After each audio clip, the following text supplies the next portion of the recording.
Assalamualaikum warahmatullahi wabarakatuh. Halo everyone, perkenalkan nama saya Umi Salamah. Saya salah satu mahasiswi Universitas Islam Negeri Raden Intan Lampung dari Fakultas Tarbiyah dan Keguruan, Prodi Pendidikan Agama Islam.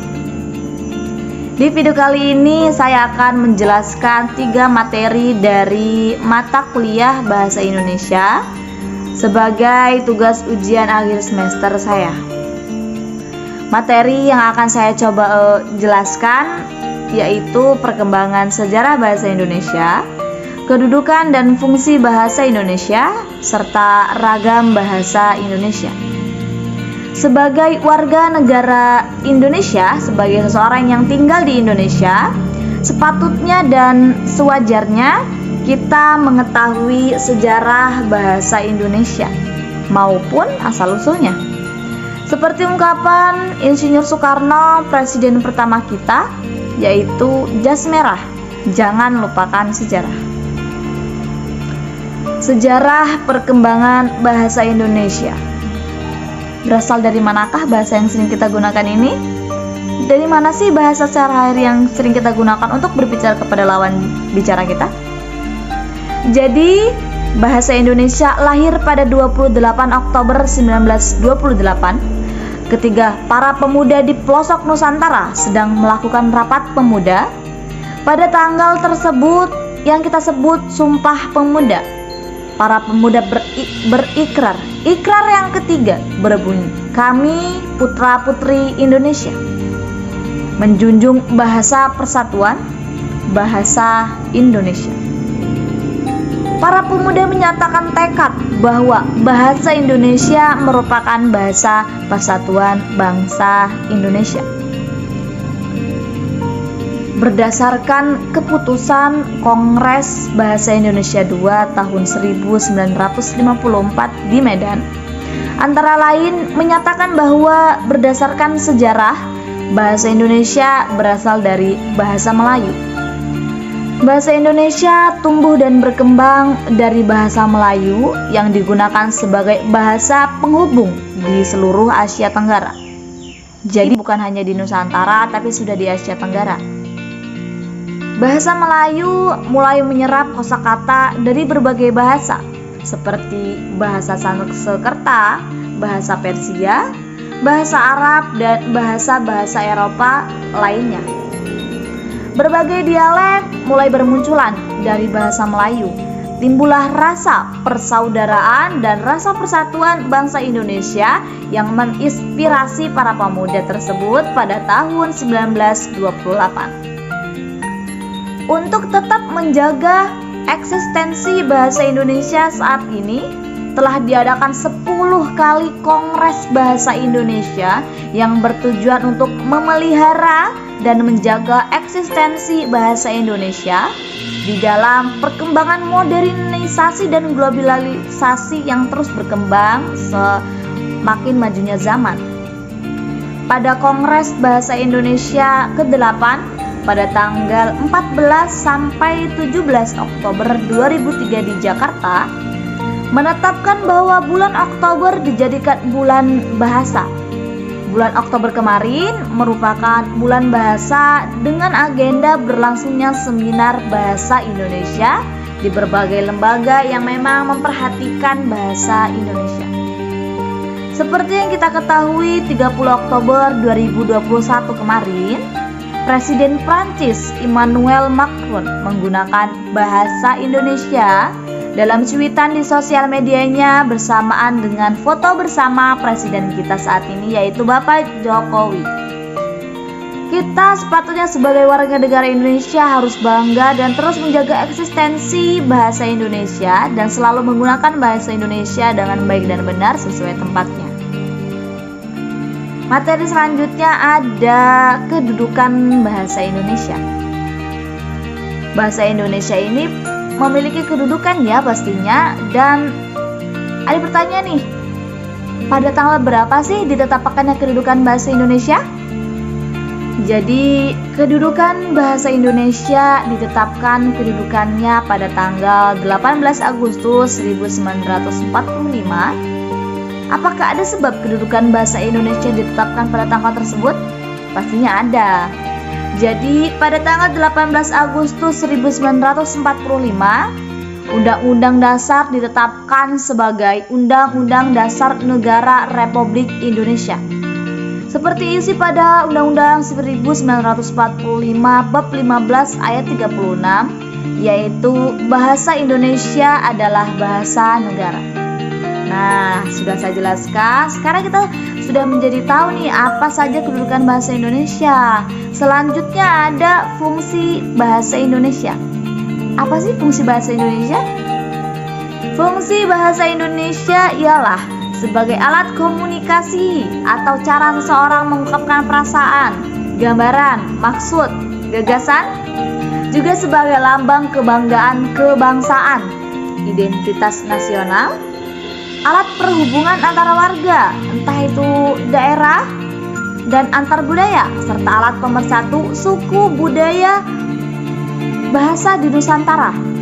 Jadi sebagai alat pemersatu ya. Pemahaman terhadap kedudukan dan fungsi bahasa Indonesia ini dapat menjadi dasar penumbuhan jiwa nasionalisme kaum muda dan pelajar seperti kita. Dalam hal ini, bahasa Indonesia memiliki dan mempunyai dua kedudukan, yaitu sebagai bahasa nasional dan bahasa negara. Dalam kedudukannya sebagai bahasa nasional, bahasa berfungsi sebagai lambang kebanggaan kebangsaan, identitas nasional, alat perhubungan antar warga, antar daerah, dan antar budaya, serta alat pemersatu suku, budaya, dan bahasa di Nusantara.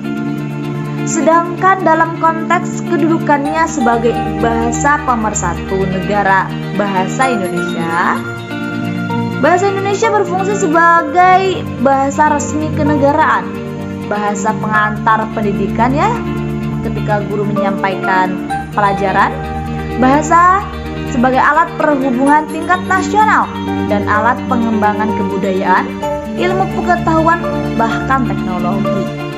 Mengingat pentingnya kedudukan dan fungsi bahasa Indonesia, banyak para penulis mengajak kaum muda dan pelajar untuk menjaga dan terus mengembangkan agar bahasa Indonesia ini terus bertahan dan terus berkembang dalam masa yang akan datang. Seperti masa modernisasi saat ini ya, bagaimana zaman terus maju.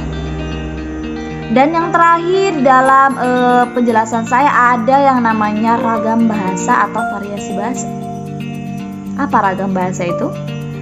Ragam bahasa ialah variasi bahasa yang berbeda menurut topik dari pembicaraan dan lawan bicara kalian.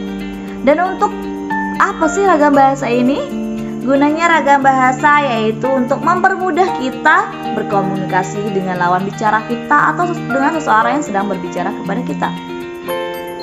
Apa penyebab terjadinya ragam bahasa? Ada beberapa faktor yang menyebabkan terjadinya ragam bahasa. Yang pertama, adanya faktor budaya. Karena di Indonesia ini memiliki banyak provinsi sampai 34 provinsi. Karena itu, di setiap provinsi ini memiliki budaya masing-masing berbeda-beda. Jadi setiap provinsi ini budayanya sudah berbeda ya, nggak sama. Yang kedua, adanya faktor sejarah. Indonesia ini tidak pernah tertinggal dari sejarah ya. Indonesia adalah salah satu bangsa yang banyak dijajah negara lain. Karena itu, Indonesia memiliki sejarah-sejarah dari zaman penjajahan dan kerajaan-kerajaan terdahulu. Yang ketiga, adanya faktor perbedaan demografi, yaitu menurut wilayah yang ditinggalinya, seperti pegunungan, ya, dari wilayah pegunungan, wilayah pantai, dataran rendah, dan sebagainya. Oleh karena itu, pendudukan menyesuaikan dengan intonasi, volume saat mereka berbicara. Ada beberapa jenis ragam bahasa. Jadi jenis ragam bahasa ini terdapat 3 jenis ragam bahasa. Namun ketiga jenis tersebut memiliki perbedaan jenis lagi, yaitu ragam bahasa dari cara penuturannya dibagi menjadi 4. Yang pertama, ragam dialek, yaitu variasi bahasa yang digunakan oleh bangsawan zaman dahulu di wilayah tertentu yang memiliki ciri khas turun naiknya nada dan panjang pendeknya bunyi yang dikeluarkan saat berbicara.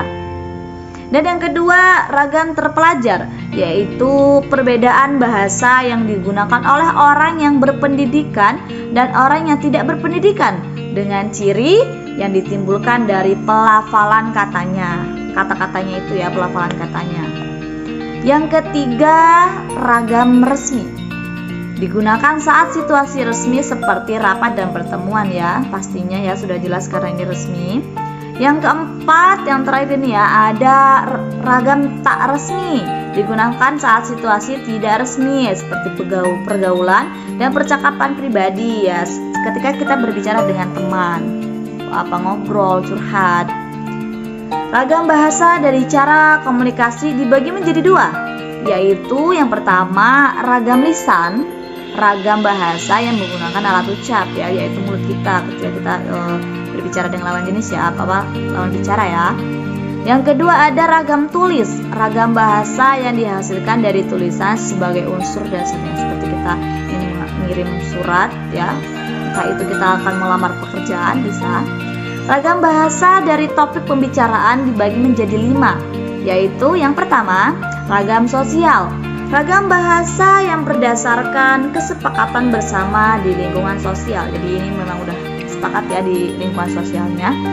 Yang kedua ada ragam fungsional, ragam bahasa yang digunakan oleh profesi, lembaga, dan lingkungan kerja. Wah, ini khusus ya sepertinya.